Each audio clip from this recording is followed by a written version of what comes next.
विश्व के कोने कोने में YouTube के माध्यम से हमसे गुरु मंत्र लेकर वैदिक अनुष्ठानों में आगे बढ़ने वाले मेरे प्रिय शिष्यों और YouTube के माध्यम से ही हमें सुनने वाले सज्जन और सन्नारियों, गुप्तेश्वर पीठ अहमदाबाद के सुखासन पर हम बैठे हुए थे। गड़बड़दास आया और उसने पूछा कि गुरुजी, आप कहते हैं कि जो लोग मर जाते हैं वो फिर से अपने परिवार में ही पैदा होते हैं। मैंने कहा भाई मैं नहीं कहते, तो शास्त्र कहते हैं। अच्छा, तो जिसका वंशनाश हो जाता है, वो जो आत्माएं, वो जो पितर इस दुनिया में पैदा नहीं होते हैं और वंशनाश हो जाता है, तो क्या उनका मोक्ष हो जाता है? गड़बड़दास, अगर उनका मोक्ष हो जाए तो इस दुनिया में साधु संत महंत जन जन्म जन्म मुनि जतन कराही अंतराम कही आवत नाही। मोक्ष के लिए इस दुनिया में कितने लोग परेशान हैं, और अगर वंशनाश होने से मोक्ष हो जाए तो फिर कहना ही क्या है। तो क्यों लोग परेशान होंगे? क्यों भक्ति करेंगे? क्यों दान करेंगे? क्यों पुण्य करेंगे? क्यों जप करेंगे? क्यों पूजा करेंगे? इसकी असली बात यह है कि जब व्यक्ति पापक कर्म करके और उनका जो ऊपरी भाग है, जो ऊपर के कर्म हैं, वो पितर लोक में रहते हुए उन कर्मों को वो भोगते हैं, उनके साथ न्याय होता है और वही आत्मा फिर से अपने परिवार में पैदा होती है।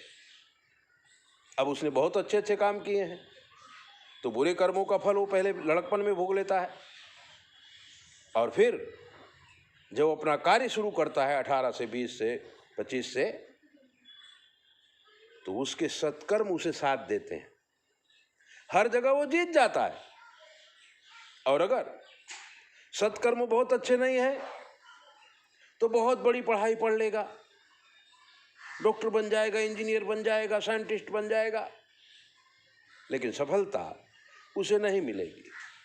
समाज पे जो 4 पदार्थ हमें मिलना है, धर्म अर्थ काम मोक्ष, उन चारों पदार्थों में इसका प्रवेश नहीं होगा। न वो धर्म का रहेगा, न वो काम का रहेगा, न वो अर्थ का रहेगा, न मोक्ष का रहेगा। और कभी कभी तो ऐसे आदमी की शादी ही नहीं होती, बच्चे ही नहीं होते। जब शादी भी नहीं होगी, बच्चे भी नहीं होंगे, तो 3 पीढ़ी में वो 3 होंगे तो 2 हो जाएंगे, फिर 1 हो जाएगा। जब 1 हो जाएगा यानी कि एक ही भाई, एक ही लड़का, और उसको भी बच्चे नहीं होंगे, यहाँ पर पूरे परिवार में पूर्ण विराम यानी कि वंशनाश। अब जो उनके पितृ हैं, जो सृष्टि के समय से उनके साथ हैं, वो तो रह गए, और उन्होंने इतना पापक कर्म किया है कि वो पृथ्वी पर आ नहीं सकते, क्योंकि उनके वंश का कोई भी व्यक्ति अब बाप नहीं बन सकता है। तो वो इस पृथ्वी पे कैसे आएंगे? तो उनका क्या होगा? यही प्रश्न है गड़बड़दास का। तो वो जो आत्माएं हैं, अपने कर्म के अनुसार कीड़ी मकोड़ी से लेकर जल जंतु से लेके पशु पक्षी से लेके जानवर की और जानवर का, उन्हें जानवर बन के इस पृथ्वी पे आना पड़ेगा। और जब जानवर बन के इस पृथ्वी पर आएंगे तो जानवरों में भी कोई जानवर बहुत सीधा होता है, कोई जानवर बहुत डेंजर होता है। अगर जानवर योनि में वो पहुंचा और अपने नीति नियम से अनुसार चला, किसी को परेशान नहीं किया, और मानसिक स्थिति सुधर गई, तो फिर से आदि पुरुष बनकर वो इस पृथ्वी में आता है। और उसको दूसरा डीएनए मिलता है, कोई 7वीं पीढ़ी होगी, उसमें वो दूसरे डीएनए में जाएगा। उस कर्म के अनुरूप जो फैमिली होगी उसमें वो पैदा होगा। यहाँ फैमिली बदल जाएगी, 7 जन्म में फैमिली बदलती है, डीएनए भी 7 जन्म में बदलता है। विज्ञानियों ने इसको साबित कर दिया है, 7 जन्म के बाद डीएनए बदल जाता है। शास्त्रों में आत्माओं के विषय में बहुत कुछ कहा गया है, और उन आत्माओं को कैसे समझेंगे,